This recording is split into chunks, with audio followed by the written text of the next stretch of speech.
സമയത്തിനുള്ളിൽ മാറുന്ന ലോകവും ഇന്ത്യൻ നിലപാടുകളും എന്ന വിഷയത്തെ ആസ്പദമാക്കിയുള്ള പാനൽ ചർച്ച ഇവിടെ ആരംഭിക്കുന്നു. അല്പസമയത്തിനുള്ളിൽ ഈ പാനൽ ചർച്ചയിൽ മുഖ്യ പ്രഭാഷണം നടത്തുന്നത് ശ്രീ പ്രകാശ് കാരറ്റ് അവർ. പ്രഭാഷണങ്ങൾ ശ്രീ രമേശ് ചെന്നിത്തല, ശ്രീ ബിനോയ് വിശ്വം, ശ്രീ പി കെ കൃഷ്ണദാസ്, മോഡറേറ്ററായി ശ്രീ GS പ്രദീപ് അവർ. ഉച്ചയ്ക്ക് 2 മണിക്ക് കാലാവസ്ഥ വ്യതിയാനം, ദുരന്തങ്ങൾ, അതിജീവനങ്ങൾ എന്ന വിഷയത്തെ ആസ്പദമാക്കിയുള്ള സെമിനാർ ഉദ്ഘാടനം ചെയ്യുന്നത് ശ്രീ കെ രാജൻ അവർ, ബഹുമാനപ്പെട്ട റവന്യൂ വകുപ്പ് മന്ത്രി. ശ്രീ ടി ജയരാമൻ, ഡോക്ടർ ശേഖർ കുര്യൽക്കോസ് എന്നിവരുടെ പ്രഭാഷണവും ഇതോടനുബന്ധിച്ചുണ്ടായിരിക്കുന്നതാണ്. ശ്രീനാരായണ ഗുരു അന്താരാഷ്ട്ര സാഹിത്യ സാംസ്കാരികോത്സവത്തിന്റെ സമാപന സമ്മേളനം വൈകിട്ട് 4 മണിക്ക് സ്റ്റേജ് 1 വെച്ച് നടക്കുന്നു. ഈ സമാപന സമ്മേളനം ഉദ്ഘാടനം ചെയ്യുന്നത് ബഹുമാനപ്പെട്ട ഉന്നത വിദ്യാഭ്യാസ വകുപ്പ് മന്ത്രി ഡോക്ടർ ആർ ബിന്ദു അവர்களാണ്. വിശിഷ്ടാതിഥികളായി Shri PS Subal MLA, Shri PS Vishnunath MLA, Shri Kovoor Kunjumon MLA എന്നിവർ പങ്കെടുക്കുന്നു.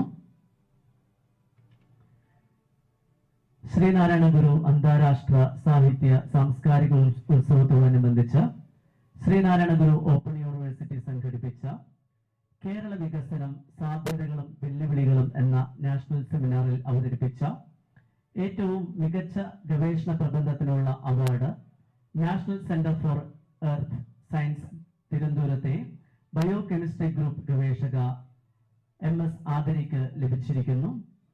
ഏറ്റവും മികച്ച പ്രബന്ധാവതരണത്തിനുള്ള 1ാം സ്ഥാനം കൊല്ലം ശ്രീനാരായണ കോളേജിലെ അസിസ്റ്റന്റ് പ്രൊഫസർ അശ്വതി P.ക്കും, 2ാം സ്ഥാനം തിരുവനന്തപുരം ഓൾ സയൻസ് കോളേജിലെ BA എക്കണോമിക്സ് വിദ്യാർത്ഥിനിയായ ജയദേവികയ്ക്കും ലഭിച്ചിരിക്കുന്നു.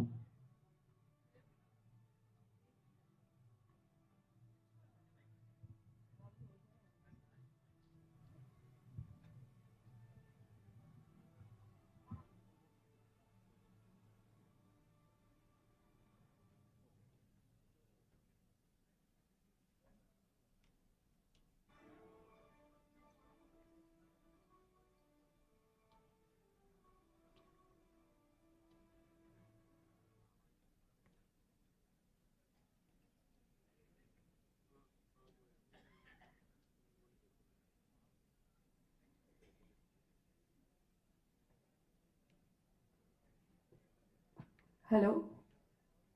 Hello?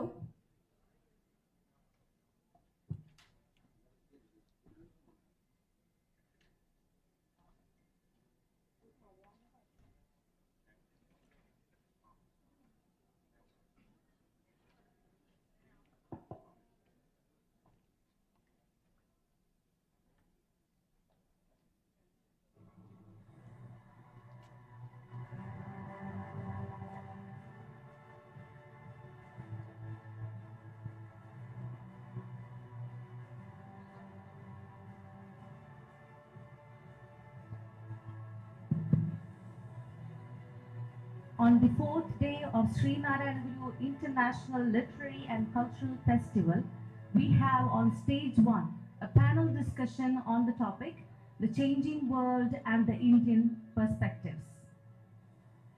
To moderate this discussion, we have the famous Ashwamedham host and holder of Limca Book of Records, Shri GS Pradeep, who is currently the Vice Chairman of Vailopalli Sanskriti Bhavan. The keynote address will be delivered by the respected leader Shri Prakash Karat, and the speakers for this session are the well-known Shri Ramesh Chennithala, Shri Binoy Vishwam, Shri P.K. Krishnadas.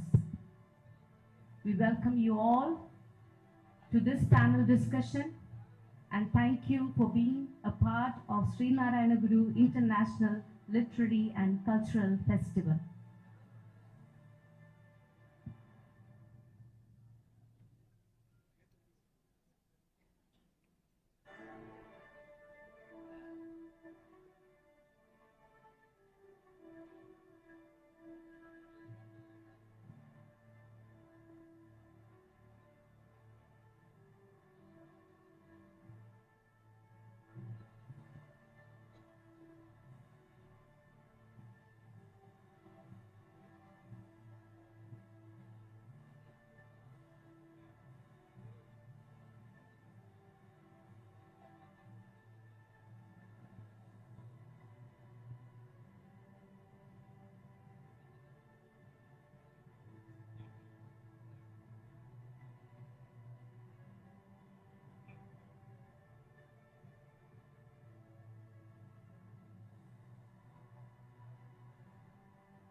distinguished guests, esteemed speakers, and all present.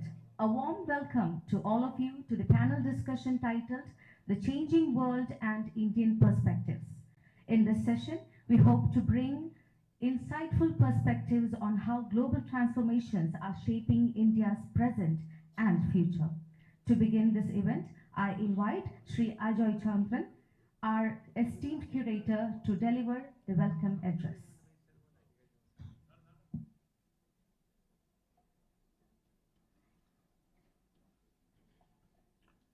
Respected Sri Prakash Karat,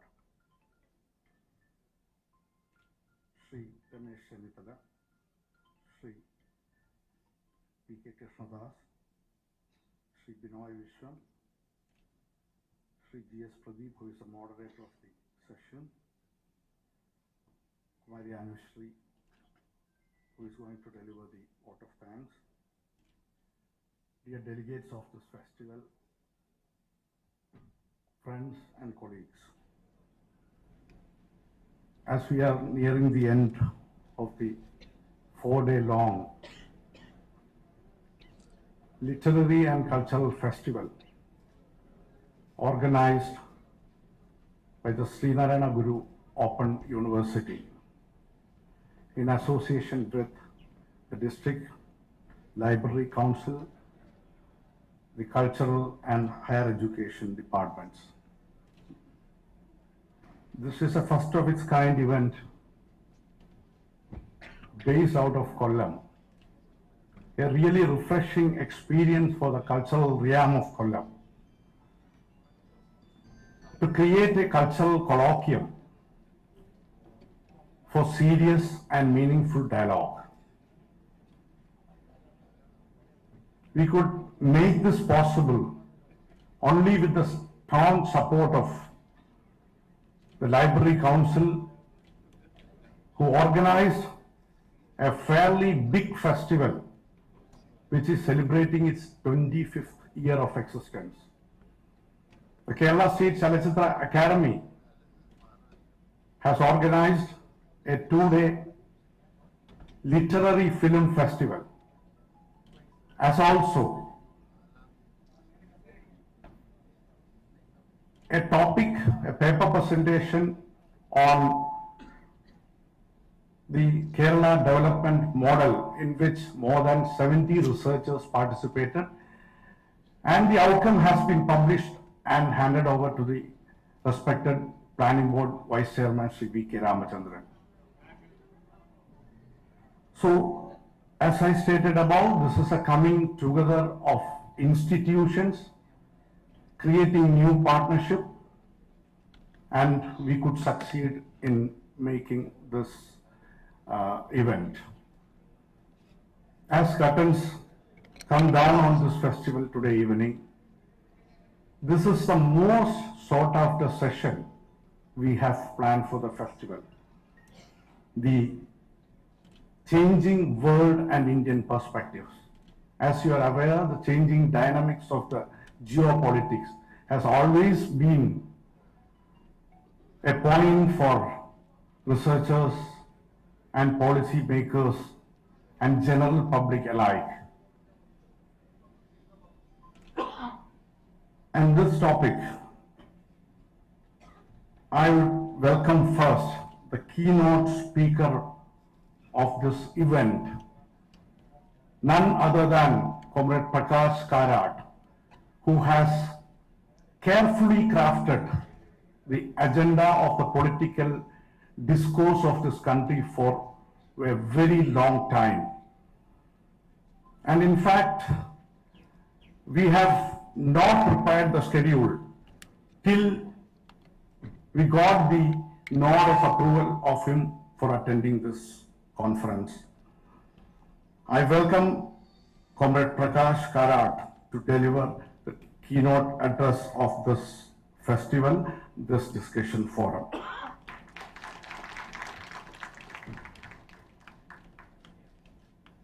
ഇന്നത്തെ ഈ മനോഹരമായ ഈ സംവാദത്തിൽ സംസാരിക്കാൻ ഇവിടെ എത്തിച്ചേർന്നിരിക്കുന്ന, പ്രഭാഷണം നടത്താൻ ഇവിടെ എത്തിച്ചേർന്നിരിക്കുന്ന ആദരണീയനായ ശ്രീ രമേശ് ചെന്നിത്തല അവർ, ഞാൻ ഇപ്പോഴും ഓർക്കുന്നു, ഞങ്ങൾ അദ്ദേഹത്തെ ക്ഷണിക്കാൻ, ഞാനും ബഹുമാനപ്പെട്ട സിൻഡിക്കേറ്റ് അംഗം ശ്രീ ബിജു കെ മാത്യുവും ചേർന്ന് അദ്ദേഹത്തെ ക്ഷണിക്കാൻ അദ്ദേഹത്തിന്റെ വീട്ടിലെത്തുമ്പോൾ, അന്ന് മഹാരാഷ്ട്രയിൽ നിന്ന് തിരിച്ചെത്തി അദ്ദേഹം വിശ്രമിക്കുന്ന ഒരു ഘട്ടത്തിലായിരുന്നു, ഉറക്കത്തിലായിരുന്നു. പക്ഷെ ശ്രീനാരായണ ഗുരു ഓപ്പൺ യൂണിവേഴ്സിറ്റിയിൽ നിന്നാണ് എത്തിയിരിക്കുന്നതെന്ന് പറഞ്ഞപ്പോൾ അദ്ദേഹം ഇറങ്ങി വന്നു, സ്വന്തം കൈപ്പടയിൽ ഡയറി എടുത്തെഴുതി, ഇനി പ്രത്യേക ഒരു ക്ഷണപത്രത്തിന്റെ ആവശ്യമില്ല, ഞാൻ എത്തിക്കോളാമെന്ന് പറഞ്ഞ ഈ ഒരു സെഷന്റെ പ്രാധാന്യം മനസ്സിലായിക്കൊണ്ട് 28ാമത്തെ വയസ്സിൽ കേരളത്തിന്റെ മന്ത്രിയായി, MLA ആയി, MP ആയി, പ്രതിപക്ഷ നേതാവായി, NSUIയുടെയും യൂത്ത് കോൺഗ്രസിന്റെയും അഖിലേന്ത്യാ പ്രസിഡന്റായി ദേശീയ രാഷ്ട്രീയത്തിൽ പ്രവർത്തിച്ച ഒരുപാട് സംസ്ഥാനങ്ങളുടെ കോൺഗ്രസ് പാർട്ടിയുടെ ചുമതല നിർവഹിക്കുന്ന അദ്ദേഹത്തെ ഏറെ ആദരവോടെ ഈ സെഷനിലേക്ക് സ്വാഗതം ചെയ്തു.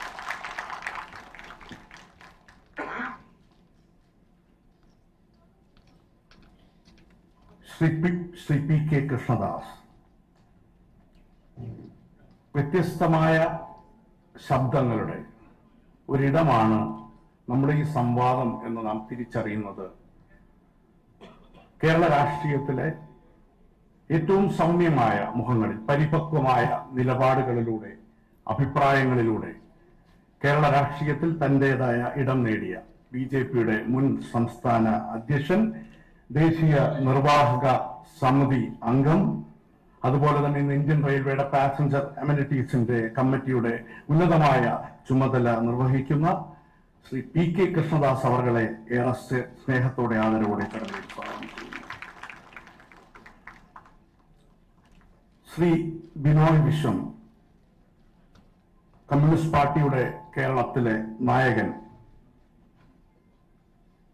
ഒരു വ്രതശുദ്ധിയോടുകൂടി ഒരു പ്രത്യയശാസ്ത്രപരമായ നിലപാടുകൾ സ്വീകരിച്ചുകൊണ്ട് കേരള രാഷ്ട്രീയത്തിൽ മുന്നോട്ട് പോകുന്ന ശ്രീ ബിനോയ് വിശ്വം, മന്ത്രി എന്നുള്ള നിലയിൽ, MLA എന്നുള്ള നിലയിൽ, MP എന്നുള്ള നിലയിൽ ദേശീയ രാഷ്ട്രീയത്തിലടക്കം നിർണായകമായ ചുമതലകൾ നിർവഹിച്ചിട്ടുള്ള, ഞങ്ങൾ ഈ സെഷന് വേണ്ടി വിളിക്കുമ്പോൾ അദ്ദേഹം ഈ ഫെസ്റ്റിവലിനെ കുറിച്ച് പറഞ്ഞില്ലല്ലോ എന്നാണ് ആദ്യം പറഞ്ഞത്. അത് അറിയിക്കാനാണ് വിളിച്ചത് എന്ന് പറഞ്ഞപ്പോൾ ഞാൻ ആ ഫെസ്റ്റിവലിനെ കുറിച്ചല്ല, എന്നോടാണ് അദ്ദേഹം ചോദിച്ചത്, IFFKയുടെ ഇന്റർനാഷണൽ ഫിലിം ഫെസ്റ്റിവൽ ഓഫ് കേരളയുടെ വിവരങ്ങളൊന്നും അറിയിച്ചില്ലല്ലോ എന്ന് പറഞ്ഞ്, ഇങ്ങനെ കേരളത്തിൽ നടക്കുന്ന സാമൂഹ്യ പശ്ചാത്തലമുള്ള എല്ലാത്തരം ഇത്തരത്തിലുള്ള സാംസ്കാരിക ഉത്സവങ്ങളെയും വളരെ ശ്രദ്ധയോടുകൂടി വീക്ഷിക്കുന്ന ശ്രീ ബിനോയ് വിശ്വം അവർകളെ ഏറെ ആദരവോടെ ഈ ചടങ്ങിലേക്ക് സ്വാഗതം ചെയ്തു.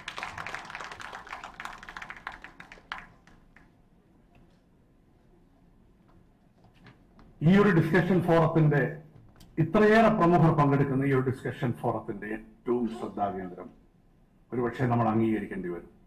അത് ഗ്രാൻഡ് മാസ്റ്റർ GS പ്രദീപാണ്. പ്രഭാഷണ കലയെ ജനകീയമാക്കി മാറ്റിയ, ഒരുപാട് പേരെ പ്രഭാഷകരാക്കാൻ പ്രചോദനം നൽകിയ, ഇന്നും നമ്മുടെ സാമൂഹ്യ മണ്ഡലത്തിൽ, സാംസ്കാരിക മണ്ഡലത്തിൽ നിറഞ്ഞു നിൽക്കുന്ന ശ്രീ GS പ്രദീപ് അവർകളാണ് ഇന്ന് ഈ സെഷൻ മോഡറേറ്റ് ചെയ്യുന്നത്. ഏറെ ആദരവോടെ അദ്ദേഹത്തെ ഈ ചടങ്ങിലേക്ക് സ്വാഗതം ചെയ്യുന്നു. നന്ദി പ്രകാശിപ്പിക്കാൻ ഇവിടെ എത്തിച്ചേർന്നിരിക്കുന്നത് ശ്രീനാരായണ ഗുരു സർവകലാശാലയുടെ സിൻഡിക്കേറ്റ് അംഗം കുമാരി അനുശ്രീയാണ്. നമ്മുടെ പൊതുമണ്ഡലത്തിൽ ഏറെ ശ്രദ്ധിക്കപ്പെടുന്ന വിദ്യാർത്ഥി നേതാവ് കൂടിയായ അനുശ്രീയെ ഏറെ ആദരവോടെ ഈ ചടങ്ങിലേക്ക് സ്വാഗതം ചെയ്യുകയാണ്.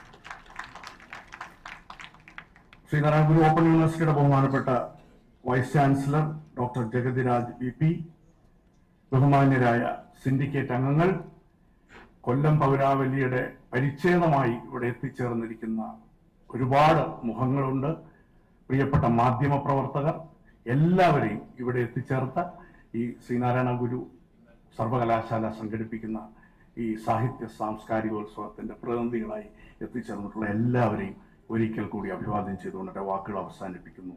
അഭിവാദനങ്ങൾ. Thank you, Shri Ajay Sanjan, for the warm welcome. Now it is my pleasure to invite our moderator, Shri GS Pradip, widely known for his expertise and engaging discourse, to guide this discussion. Sir.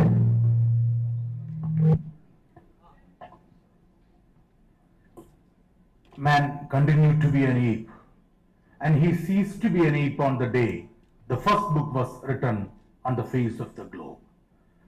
ആൾക്കുരങ്ങായി തന്നെ തുടർന്ന മനുഷ്യൻ വാലുപോയിട്ടും വാനരനിൽ നിന്ന് നരനിലേക്കുള്ള പരിണാമം പൂർത്തിയാക്കിയിട്ടില്ല എന്നും രൂപം മാറിയിട്ടും സത്യത്തിൽ യഥാർത്ഥ മനുഷ്യനുണ്ടായത് ആദ്യത്തെ പുസ്തകം എഴുതപ്പെട്ട ദിവസത്തിൽ മാത്രമാണെന്നും വില്യം പെന്നിന്റെ ഒരു ഉദ്ധരണിയുണ്ട്.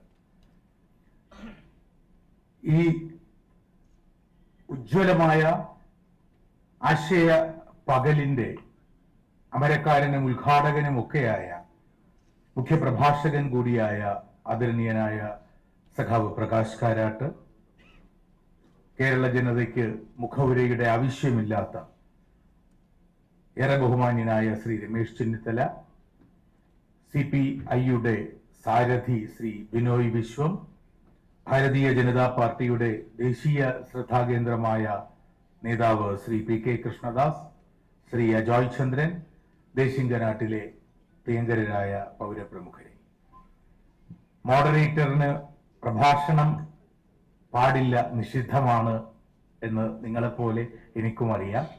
അതുകൊണ്ട് മോഡറേറ്ററിന്റെ ഭാഗത്തു നിന്ന് പ്രസംഗമില്ല. The changing world and Indian perspectives എന്നതാണ് വിഷയം. ആദരണീയനായ ശ്രീ പ്രകാശ് കാരാട്ട് നിർദ്ദേശിച്ചത് മലയാളത്തിൽ ഈ വിഷയം കൈകാര്യം ചെയ്യണം, ഇംഗ്ലീഷിൽ അദ്ദേഹം മാത്രം സംസാരിക്കും എന്നതാണ് അദ്ദേഹത്തിന്റെയും നിർദ്ദേശം. ഏതു വിഷയവും കൈകാര്യം ചെയ്യപ്പെടുന്നത് അത് ഏറ്റവും കൂടുതൽ ആളുകൾക്ക് മനസ്സിലാകുന്ന ഭാഷയിലാകണം എന്നുള്ളത് തന്നെയാണ് അടിസ്ഥാനപരമായി അതിന്റെ ശരിയും. ശീതയുദ്ധകാലത്തെ ലോക സാഹചര്യത്തിൽ നിന്നും ഒരുപാട് മാറിയ ഒരു ബൈലാറ്ററലായിരുന്ന അന്തരീക്ഷത്തിൽ നിന്നും മൾട്ടിലാറ്ററലായ ബഹുമുഖ അല്ലെങ്കിൽ ബഹുരാഷ്ട്ര സംവിധാനമായി മാറിയ ഒരു ലോകക്രമത്തിൽ, ഒരു വേൾഡ് ഓർഡറിൽ എവിടെയാണ് ഇന്ത്യ, അല്ലെങ്കിൽ എന്താകണം ഇന്ത്യ എന്ന ചോദ്യത്തിന് ഉത്തരം കണ്ടെത്തുകയാണ് ഈ സംവാദത്തിന്റെ അല്ലെങ്കിൽ ഈ ചർച്ചയുടെ, ഈ കൂട്ടായ ആശയപ്രകടനങ്ങളുടെ ലക്ഷ്യം തന്നെ. ലോകത്തിന്റെ ക്രമം മാറിയത് തന്നെ പല കാരണങ്ങളാലാണ് എന്ന് ചില ആമുഖ സൂചനകൾ മാത്രം തുടർ ചർച്ചകൾക്ക് വേണ്ടി അവതരിപ്പിച്ചോട്ടെ. അത് ഏറ്റവും പ്രധാനപ്പെട്ടത് സാർസ് കോവിഡിന് ശേഷമുള്ള പോസ്റ്റ് പാൻഡമിക് ലോകം ഉണ്ടാക്കിയ വളരെ അപ്രവചനീയമായ സാമൂഹ്യ മനഃശാസ്ത്രമാണ് ലോകക്രമത്തിന്റെ ആദ്യ മാറ്റങ്ങളിൽ ഒന്ന്. കാലാവസ്ഥാ വ്യതിയാനങ്ങൾ സൃഷ്ടിക്കുന്ന കടുത്ത ഭൗമ സാഹചര്യങ്ങൾ മറ്റൊന്ന്.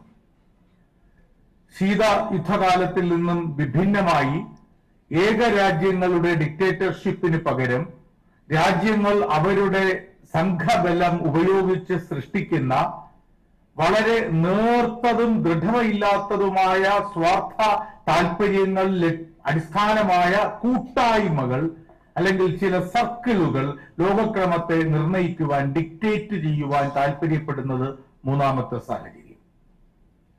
കോങ്കോ, പാകിസ്ഥാൻ, ബംഗ്ലാദേശ്, നൈജർ എന്നിങ്ങനെ നിരവധി രാജ്യങ്ങളിൽ നിലനിൽക്കുന്ന ആഭ്യന്തരമായ രാഷ്ട്രീയ സാഹചര്യങ്ങളും അരാജകത്വവും ലോകത്തിൽ നിലനിൽക്കുന്ന നാലാം സാഹചര്യം.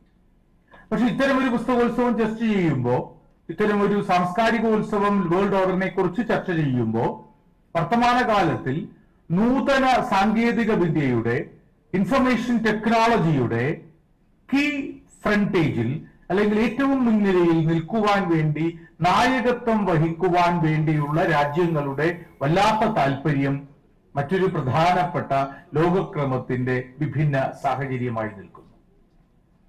അത് സെമി കണ്ടക്ടേഴ്സ് അടക്കമുള്ളവയുടെ സഹായങ്ങളും വാഗ്ദാനങ്ങളും വിദേശ രാജ്യങ്ങളിൽ നിന്ന്, സ്വായത്തമാക്കിയ രാജ്യങ്ങളിൽ നിന്ന് ലഭിക്കുവാനുള്ള താല്പര്യങ്ങൾ. 5 അല്ലെങ്കിൽ കൺമുന്നിലെ ഏറ്റവും വേദനിപ്പിക്കുന്ന ലോക യാഥാർത്ഥ്യം ഇസ്രായേൽ, പാലസ്തീൻ, റഷ്യ, ഉക്രൈൻ എന്നിങ്ങനെ 2 പേരുകൊണ്ട് മാത്രം അടയാളപ്പെടുത്തുന്ന, എന്നാൽ പിറകിൽ വൻ ശക്തികൾ നിലനിൽക്കുന്ന യുദ്ധ സാഹചര്യങ്ങളുടെ നിഴലും. ചൈനയുമായുള്ള ആശയ പ്രശ്നത്തിൽ മാത്രം അമേരിക്കയുടെ സഹകരണങ്ങളോ സഹവർത്തിത്വമോ ഇഷ്ടപ്പെടുന്ന ഭാരതം പക്ഷേ പരമ്പരാഗതമായി അനുവർത്തിച്ചു പോരുന്ന റഷ്യയോടുള്ള അനുഭാവപൂർണമായ സമീപനത്തിൽ നിന്നും അത്ര കണ്ട് വ്യതിചലിച്ചിട്ടില്ല എന്നതും ആശ്വാസകരം തന്നെ.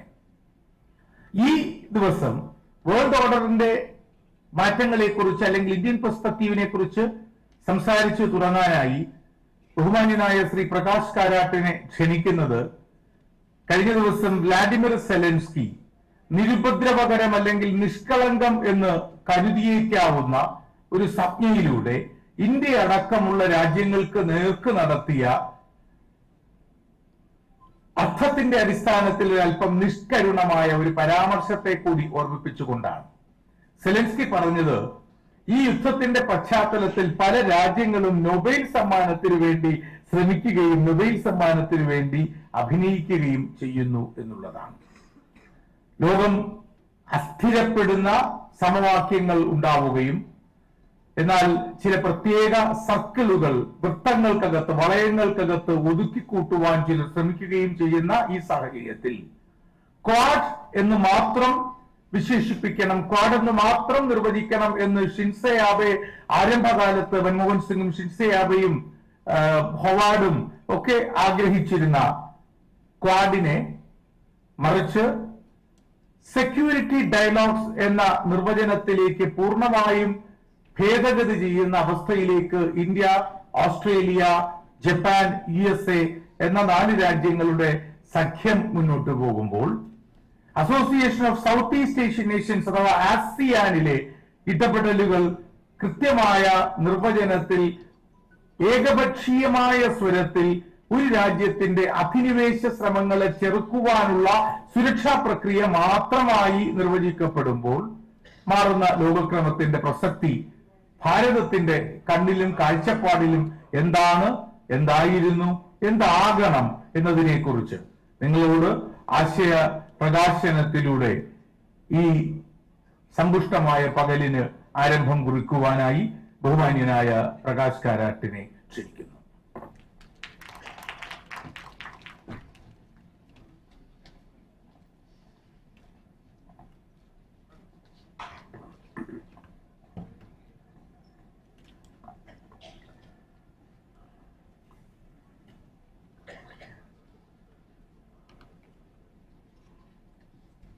My fellow distinguished panelists, Sri Ramesh Chanitala, Comrade Binoy Vishwam, Sri P.K.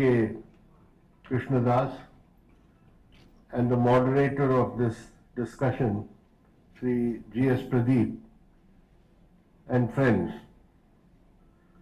I'm thankful to the Sri Narayana Guru Open University for inviting me to this seminar as part of the literary and cultural festival which has been going on here in Kollam for the past 3 days. I have been asked to speak about the changing world situation and Indian perspectives. Since it's a very vast and complex subject, I do not propose to present a very comprehensive viewpoint about the changing world situation and how India should position itself or how India should react to it in terms of its foreign policy and strategic relationships. But I would like to throw up some questions and some benchmarks on what should be the basis on which we as a major power in the world, one of the major developing countries in the world, one of the major countries of the global south, how we should be navigating this changing world situation. To say that the world is changing today would be an understatement, because in this third decade of the 21st century, we are witnessing rapid and fundamental changes in the world today. In terms of the global political relations, in terms of the technology and the spectacular advances in technology which affects all aspects of human life today, and climate change and its impact on humanity in this planet. These changes are happening at such a fast pace that our policy making and our perspectives are lagging behind. A new element has also been introduced in this changing world situation. That is, the United States of America is going to have a new president on January 20th, Donald Trump. And as the Foreign Minister Jaishankar said yesterday, that has introduced a degree of unpredictability. That is a diplomatic way of putting it, because nobody knows what major changes are going to happen regarding America's relations with the rest of the world under the Trump presidency. What I want to talk about is, first, the geopolitical reality which has emerged at present. You have the United States of America, which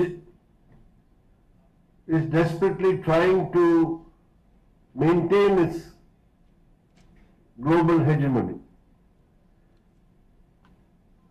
An effort which is taking place at a time when the United States economic power is undergoing a secular decline, a long-term decline.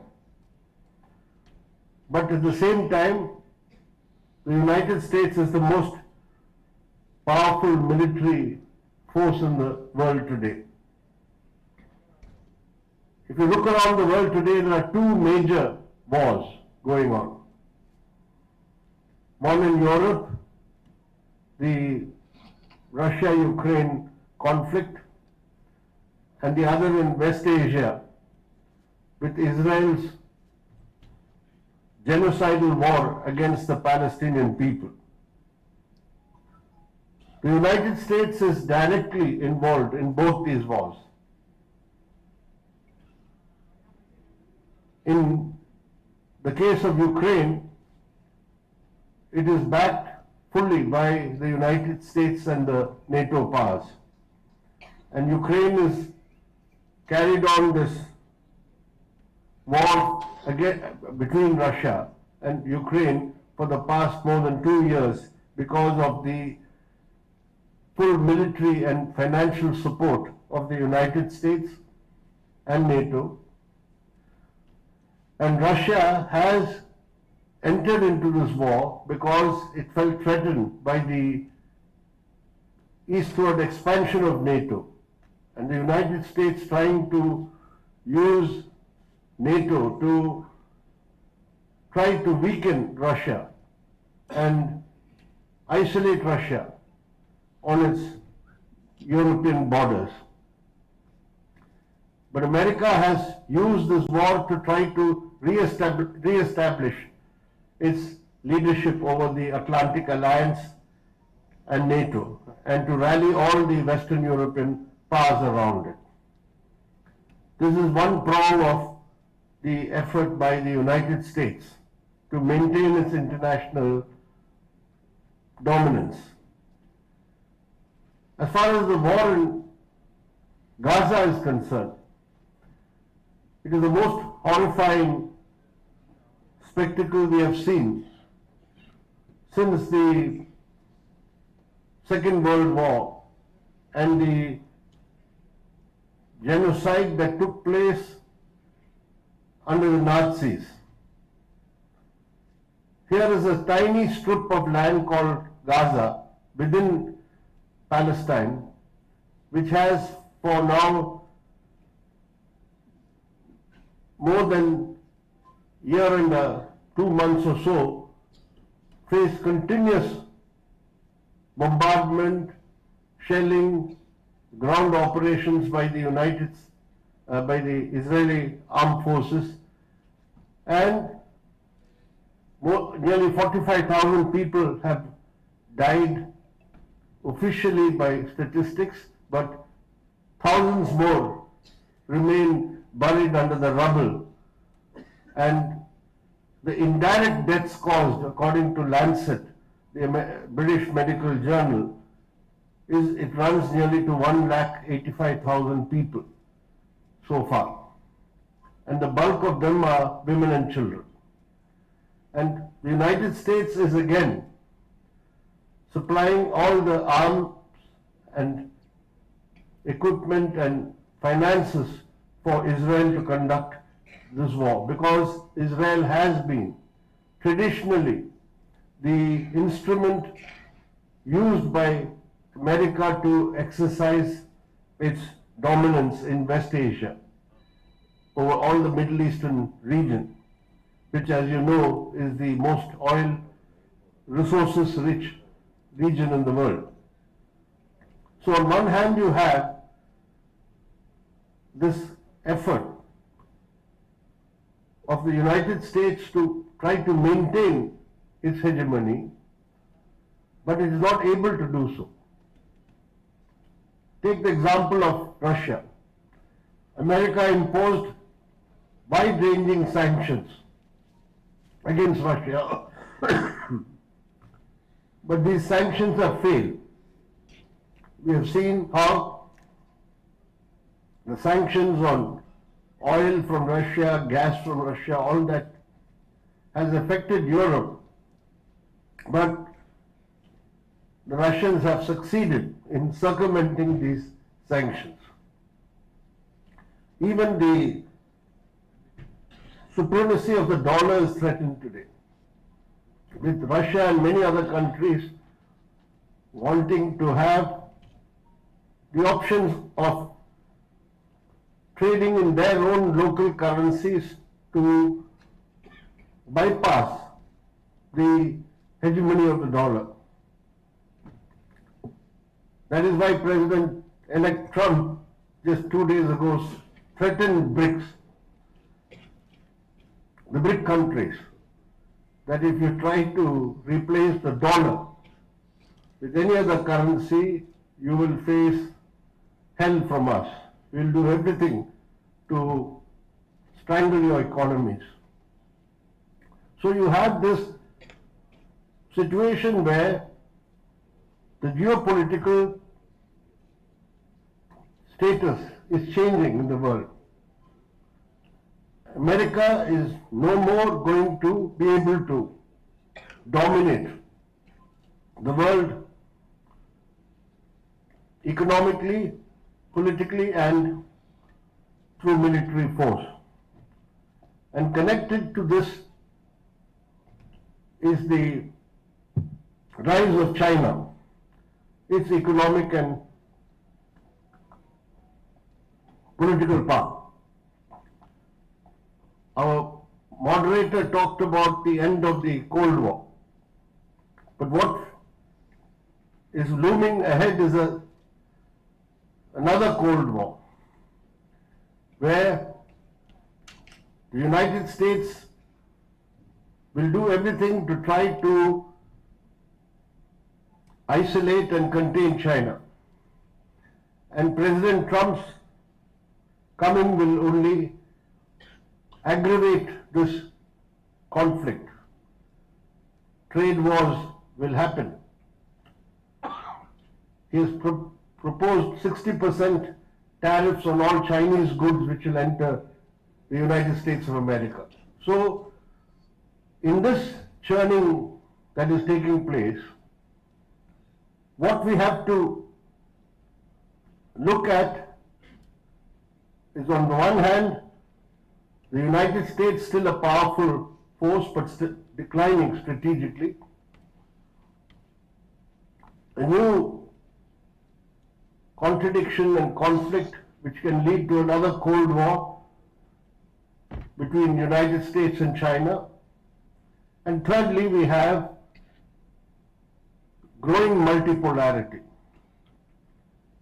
This is also an outcome of the weakening of American hegemony.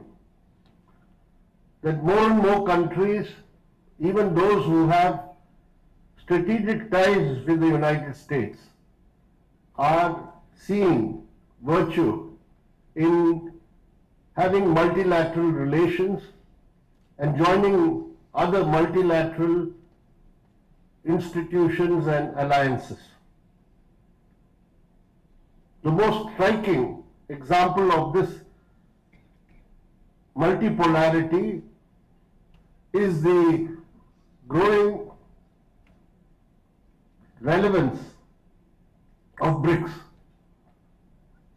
BRICS is Brazil, Russia, India, China, South Africa. Now, you will be interested to know that the concept of BRICS came from an American Wall Street company. They talked about these 5 countries, if they come together, they will represent so much of the world's GDP, so much of the world's population, and it can become a powerful economic bloc. And it was just a conception by a Wall Street firm, but finally it gradually took shape. And now, just last year, BRICS got expanded with 6 more new members. And today, BRICS has represents 37% of the world's GDP and more than half of the world's population. Now, India is a member of BRICS, the original BRICS, and now part of the expanded BRICS. And as you know, Prime Minister Modi had attended the BRICS summit recently, where again there was talk of trading in their national local currencies, because all these countries are afraid that America may sometime exclude them from the current international finance structures, like they did to Russia, like they did to Iran before, and they're threatening to do to any countries which do not follow their diktats. So you have multipolarity growing, and you have the reality that the world is going to be more and more divided on the lines of the US-China conflict. So as far as our country is concerned, we had, after independence, till the 1980s, a policy which was called non-alignment. That is, we do not join any of the 2 blocs, military blocs, one led by the United States and the other led by the Soviet Union. We, along with all the other third world countries, what is now called the Global South, will constitute a non-aligned bloc, and we will maintain relations with both the blocs and pursue policies which will be in our own national interests while dealing with either of these blocs. As we all know, this was a tried and tested policy of India, which paid us great dividends. And starting from Prime Minister Jawaharlal Nehru to Prime Minister Indira Gandhi, broadly, this non-aligned foreign policy was pursued. We on the left broadly supported this non-aligned policy as in our national interest, though we had some criticisms about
Honolulu or wherever our naval ships, we don't have any such global interests.